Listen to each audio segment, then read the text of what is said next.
That's how you want to start off on the road. Take a lead to halftime. I thought we had a pretty steady first half. And I give Utah credit. They showed great resolve.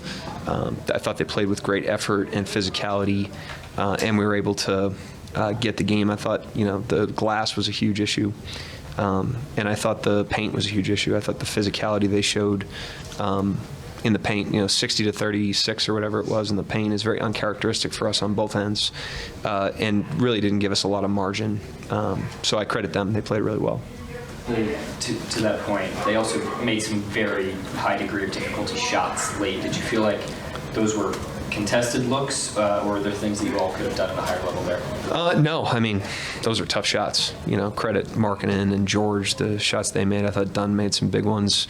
The shot making part of it, goes in and out. That's why the rebounding, the paint defense, the physicality, that's why those plays are so critical, because that's a bit more controllable on our end. But I thought, we shot the ball well tonight too. So, we had the benefit of that, but I thought they just got the more stable sources of offense tonight.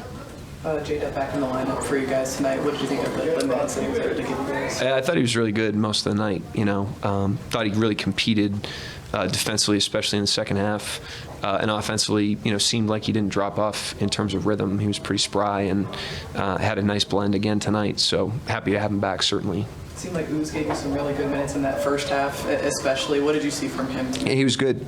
He made those two shots, and I thought he was in the mix defensively. That whole group, really stretched the lead in the first quarter a little bit for us and got us off to a nice start. So all the guys were ready to play. I thought the way we started the game was the way you want to start. And I just thought, Utah had good persistence in the game, and their effort stayed up throughout. They didn't quit, and they went and got that game. I give them a lot of credit. Did you like your shot selection in the late? Yours didn't go in, but theirs did. Is that what it comes down to? Yeah, I thought we got some decent ones late. There's going to be an element of variance, obviously. I think that's why, I'm harping on the controllable stuff, especially like the paint. 60 in the paint against us is uncharacteristic. We're probably around 40 to 45 on average night to night. So that's, 15 more points than what we normally give up there. And then 36 is low for us because we probably are around 50 night to night. So that's what I was most disappointed in. But, obviously shots go in and out. They made some late. Credit them. How much stress did Chris Dunn's defense put on your offense, especially guarding Shea? I think it was collective. I thought they threw bodies at him as the game went on, especially in the third quarter. So I thought it was schematic as much as it was a matchup. He's a really, obviously a good individual defender that we respect, but Shea's a great player, and to stop him and slow him down, you got to put multiple guys on him. I thought that's what they did. After the stretch you guys have had to start this year, 2024, how valuable will these 3 days be? Yeah, great.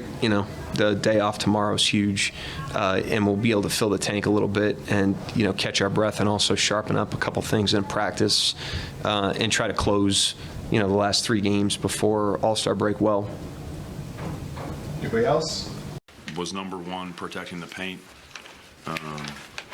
They're the number 1 team in the NBA in drives and points generated from drives. Obviously, Shea Gilgeous-Alexander is an elite one-on-one driver, puts a lot of pressure on your defense. Jalen Williams as well. And we turned in a defensive performance where they had 36 points in the paint, only 8 in the second half. I thought our awareness in the second half, in particular to Shea, was much better as a group. I think Chris Dunn had some magnificent moments one-on-one, but it's not about Chris. I thought his teammates did a much better job in the second half of their recognition and shifting to help Chris in certain moments. But Chris did an amazing job in the second half on Shea.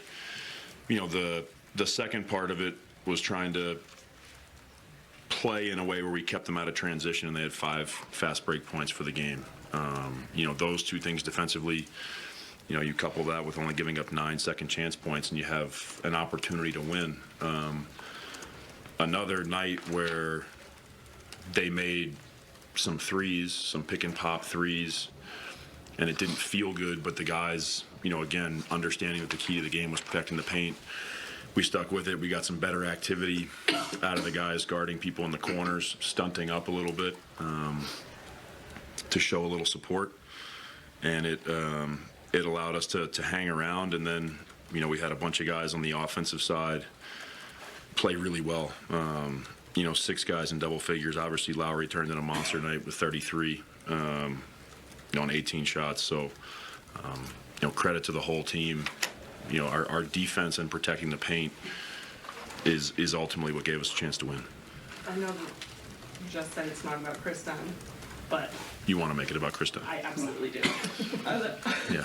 I mean, just like as a coach, like you're watching some of the things that he does on the defensive end and like the timing with his hands, his feet. I mean, if I was in the position, he'd be like running back the other way, and I'd be like, I love you. Yeah. No, he's Chris is really valuable to our team.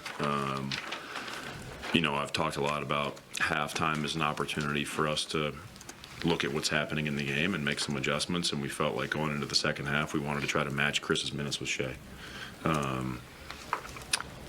You know, there's obviously hard choices that have to be made every night because that cuts certain people's minutes, that changes your rotation, that changes some lineups, but we just felt like it gave us the best chance to hang around in the game was if we could limit Shea's dribble penetration.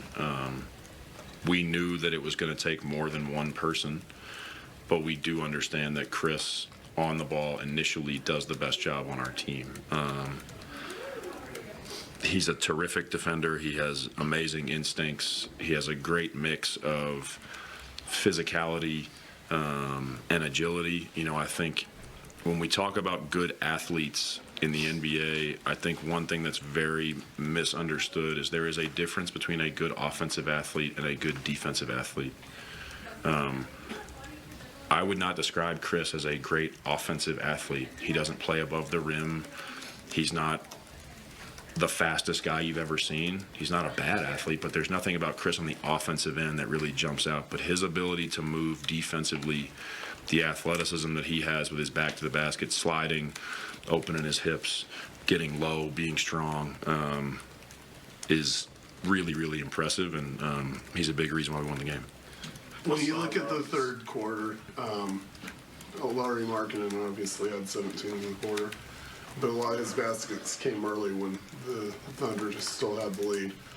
How did he help kind of open up the offense to where you were able to make that 14-0 run at the end of the quarter?